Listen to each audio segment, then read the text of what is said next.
कोविड-19 की समस्या, बचाव और उपचार को लेकर के व्यापक कार्य योजना इस समय युद्ध स्तर पर चल रही है। उत्तर प्रदेश में यद्यपि स्थिति काफ़ी हद तक नियंत्रण में है। आदरणीय प्रधानमंत्री जी के मार्गदर्शन में पूरे देश के अंदर कोविड-19 को लेकर के जो कार्य योजना बनी थी, जनता कर्फ्यू का हो, लॉकडाउन और उसके बाद अनलॉक की कार्रवाई,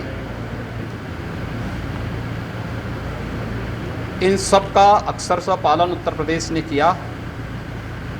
देश की सबसे बड़ी आबादी का प्रदेश होने के बावजूद हम लोग काफ़ी हद तक उत्तर प्रदेश के अंदर इस इन्फेक्शन को रोकने में सफल हुए हैं।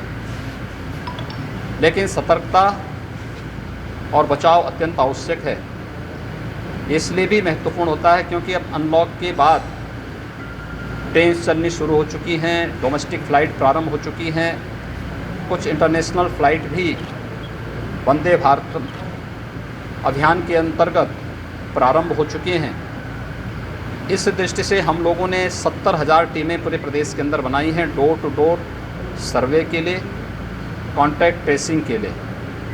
हर जनपद में कमांड एंड कंट्रोल सेंटर भी बनाए गए हैं कोविड-19 के दृष्टि से, जो इस पर हर एक व्यक्ति को हम ट्रेस कर सकें, हर सस्पेक्टेड केस का सैंपल लेकर के और उसका कोरोना की जांच कर सकें। 1 लाख टेस्ट प्रतिदिन वर्तमान में वर्तमान में हम लोग प्रदेश के अंदर कर रहे हैं और इसीलिए नंबर ऑफ़ केसेज भी बढ़ेंगे। नंबर ऑफ़ केसेज को बढ़ने को देखते हुए ही ये व्यवस्था की जा रही है कि अब तक हमारे पास 1,51,000 से अधिक बेड्स उत्तर प्रदेश में मौजूद हैं। लेकिन होम आइसोलेशन की सुविधा प्रदान करने के बाद हम लोगों ने इस बात को देखा, होम आइसोलेशन की कुछ शर्तें रखी गई हैं कि सेपरेट रूम, सेपरेट टॉयलेट के साथ ही पल्स ऑक्सीमीटर और थर्मामीटर उस व्यक्ति के पास हो तो हम उसको आइसोलेशन की सुविधा, होम आइसोलेशन के लिए उसको स्वतंत्रता देंगे। लेकिन नहीं है तो उन स्थितियों में उन्हें कोविड हॉस्पिटल में आना पड़ेगा। लेकिन ये केवल असिम्प्टोमेटिक केसेस के लिए ही है, हर एक के लिए नहीं है। इस सब के बावजूद लेवल 2, लेवल 3 के हॉस्पिटल की आवश्यकता महसूस की जा रही थी। मैं कल इसीलिए यहाँ पर आया हूँ गोरखपुर, ये पूर्वी उत्तर प्रदेश, पश्चिमी उत्तर बिहार और नेपाल की तराई के एक बड़े भूभाग को अपने स्वास्थ्य की सेवाएं प्रदान करता है।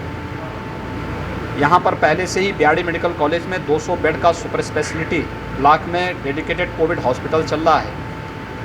इस बाल संस्थान के भवन को भी 300 बेड का एक नया डेडिकेटेड कोविड हॉस्पिटल के रूप में बनाने की तैयारी के लिए मैंने विभाग को निर्देशित किया है।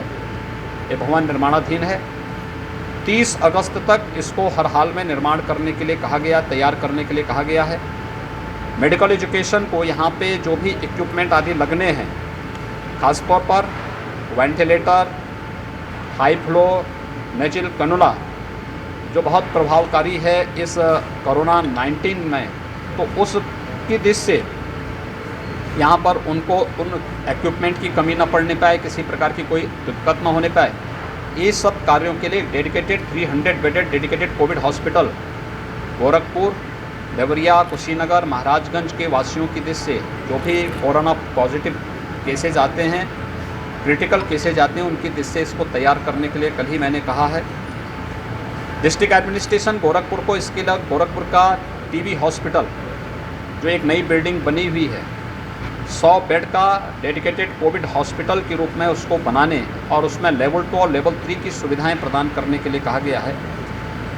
30 अगस्त तक यहाँ पर इसके लिए भी उन्हें कहा गया कि मैन पावर की ट्रेनिंग इसमें बहुत आवश्यक होती है, तो ट्रेनिंग की कार्रवाई भी हमारी समयबद्ध ढंग से आगे बढ़ सके और जो भी अन्य कार्यक्रम करने इसको करते हुए यह कार्यक्रम हम कोविड-19 के खिलाफ चल रही इस लड़ाई को मजबूती से लड़ सकें। आज मैं इसीलिए आज इस कोविड डेडिकेटेड कोविड हॉस्पिटल का निरीक्षण करने के लिए स्वयं आया हूँ कि 30 अगस्त तक इसको बना करके तैयार कर लें, जिससे अधिक से अधिक लोगों को बाहर न जाना पड़े। पूर्वी उत्तर प्रदेश के लोगों को गोरखपुर में और वाराणसी में ही ये सुविधाएं उपलब्ध हो सकें, इसके लिए सारी तैयारी, सारी सुविधाएं, सारी व्यवस्थाएं हमारे पास हैं और हम उसके लिए पूरी युद्ध स्तर पर कार्य कर रहे हैं।